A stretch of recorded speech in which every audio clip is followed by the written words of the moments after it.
Welcome to the new school year. The WJHS handbook was designed with relevant information necessary for you to be successful at Wilmette Junior High School. We would like you to review this handbook in homeroom with your teacher, as well as at home with your families. When you review this handbook with your families, make sure that you then submit the signature sheet that shows that you have reviewed and understand everything included to your homeroom teacher the next day at school. We will collect all of the signature sheets so we can ensure our students and families are aware of our expectations at Wilmette Junior High. Let's check out some of the highlights included in your handbook. First and foremost, as a student at Wilmette Junior High, we want you to know you are unique and important as a member of our community. That's why we have included the Statement of Inclusion. This talks about District 39's belief that inclusion plays a vital role in your growth.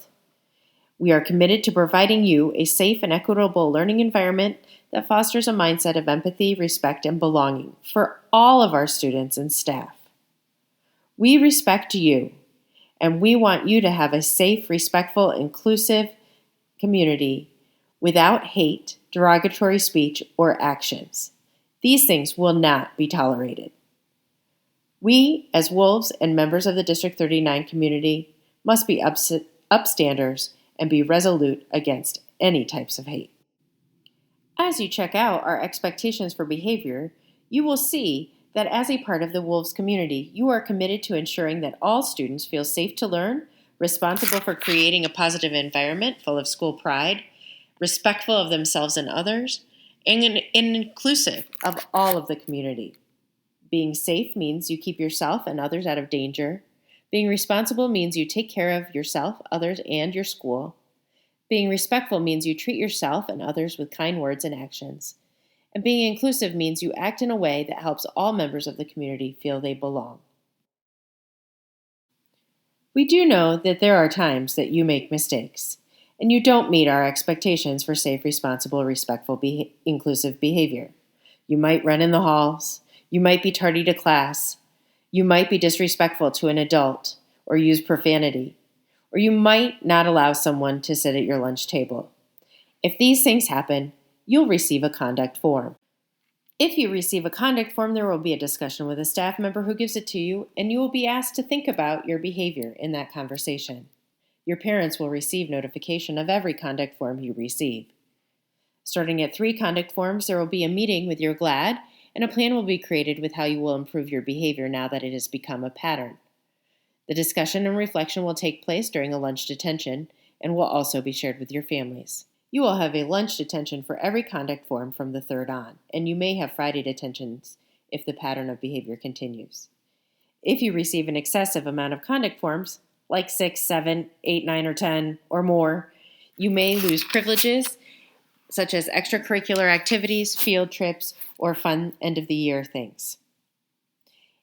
If more severe conduct happens or immediate attention is required, students will be sent to the office immediately and will meet with the GLAD and will receive maybe a conduct form, but probably most likely additional consequences, including detentions, Friday detentions, or even in-school suspensions. Let's talk a little about dress code. We want to keep a safe and distraction-free learning environment, but we also want students to be able to express their individuality.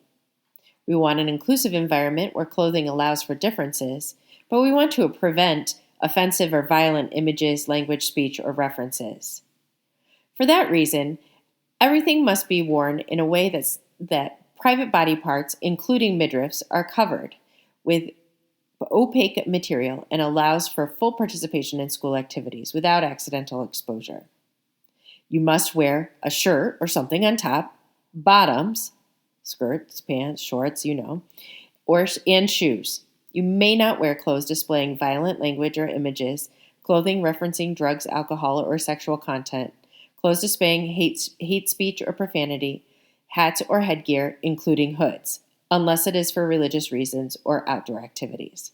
If you don't meet the expectations for the dress code, you'll be asked to change your clothes or call home for a change of clothing.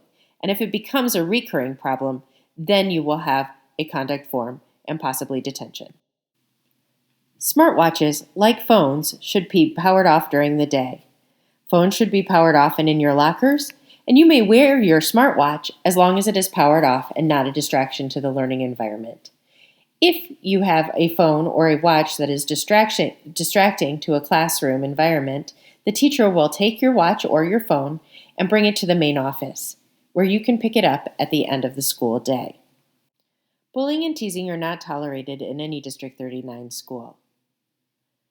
Everyone believes that every child in our community is entitled to a safe school environment free of harassment of bullying and teasing. If bullying and teasing is to be found in a situation, consequences will occur. Bullying is the act of hurting, frightening, threatening, embarrassing, intimidating, excluding, controlling, or hurtful teasing by another student or group of students using physical, verbal, or psychological means. Please make sure you read through the details on bullying and teasing in your handbook. And if you are a victim of bullying or have witnessed some bullying action in a school environment, please report it to an administrator or a trusted adult. You may also use the confidential reporting form available on the WJHS website.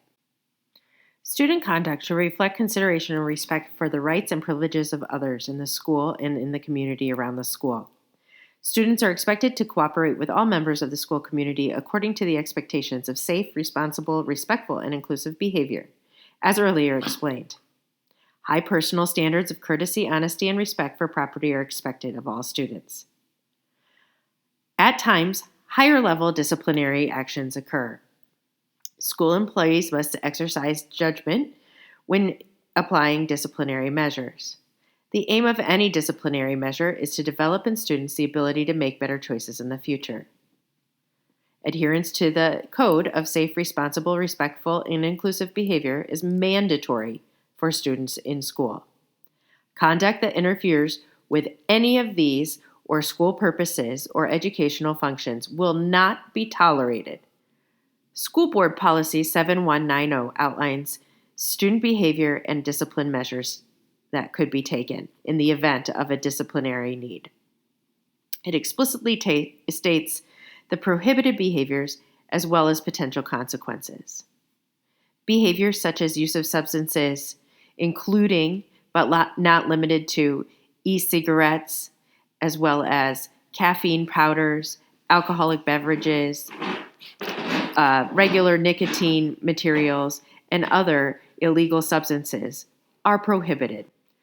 Also prohibited are physically aggressive actions, cheating or plagiarizing, using cell phones or video recording devices in areas such as bathrooms or locker rooms, disobeying reasonable directives from staff members, engaging in bullying or aggressive behavior that does damage to another person, accessing or distributing at school any written or electronic material that will cause substantial disruption of the orderly operation of the school, making threats online, bullying online, and being involved in illegal activities are all prohibited. It is important to also remember that weapons are prohibited, as are anything that looks like a weapon. That could be a toy gun or a comb that looks like a switchblade. Any of these things are prohibited at school. If you are found breaking these rules or doing something that is a prohibited behavior, then disciplinary measures will ensue, which range from removal from the classroom to a parent conference to in-school suspension, out-of-school suspensions, detentions, and even involvement of the authorities or the school resource officer. It is incumbent upon all of our students at Wilmette Junior High to use safe, responsible, respectful, and inclusive behavior. And if they do, they will have success and a positive school year. There are more topics in your handbook to review at home and with your teachers. Academics is especially important because it'll tell you how things are graded. Make sure that you do your homework and check in Schoology if you're absent. You may be assigned to a homework completion session, which is also known as homework assistance, and your parents will be notified if you are assigned to this.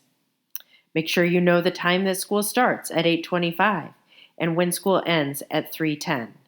And be aware of our special Thursday schedule with extended homeroom. If you're going to be absent, make sure your families call the office and make sure that you try your best to get on time to school. We want you in class so you can be learning at your best. There are some additional links in your handbook to technology tips and our mobile learning handbook for District 39. Your technology teacher will review these during your orientation in the next days. Be sure to lock your locker at all time, and remember, we don't decorate birthday lockers. It's important to remember the expectations at the cafeteria and at recess, and please be sure that you read the information about not allowing communal food in the cafeteria. This helps to keep all of our students safe at lunchtime and free from allergies. Finally, be sure to check out the after-school programming that's going on this year and information about athletics. We want you all to have a fantastic school year, and we know that you will with a few simple tips from your student handbook and by reviewing this on the regular basis at home and with your families. Let's go Wolves!